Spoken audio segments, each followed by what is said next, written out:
Okay, I want to do a little video on just notation again on a couple things, because it's kind of minor, but it tends to get people confused, and it's a good thing to know. So first of all, say I have cosine theta, okay?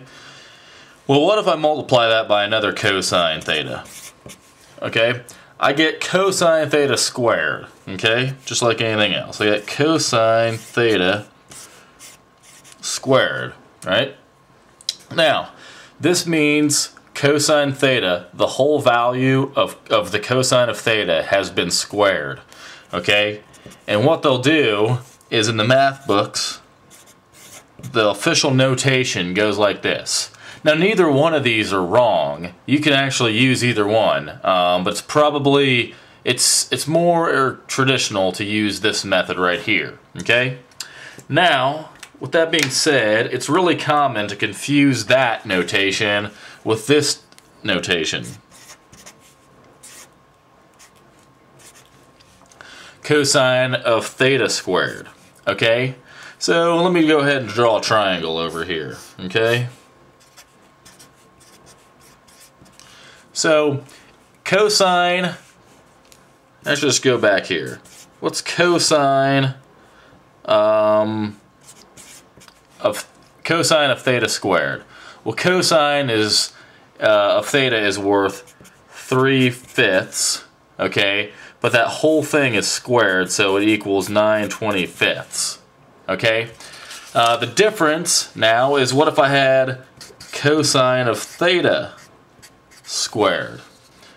Cosine of theta squared. Well, that's a completely different thing. I've got, you know, I have an angle here. I don't know what it is. So there's really, I don't have a theta squared here. I have a theta. So I can't do this problem unless I actually was given the angle, okay? And we're going to go ahead and do that. Let's say that this angle right here was 15 degrees. It looks to be a little more than 15 degrees, but this, just for brevity, just assume it's 15 degrees. Okay, well that means I would take the cosine of 15 squared, which is probably a pretty big number. Okay? Which would imply that I was taking the cosine of 225. Okay? Now notice another thing kind of neat about this is that would imply that cosine of 15 degrees would be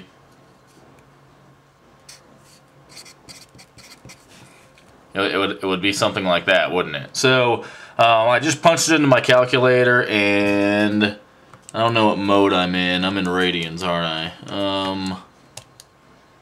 Okay, so it actually looks like it's negative square root of 2 over 2 is what that turns out to be. But all I wanted to do was kind of just go over some notation on a couple of these things, because next thing we're going to do is we're going to do some trig identities. All right? See you in the next one.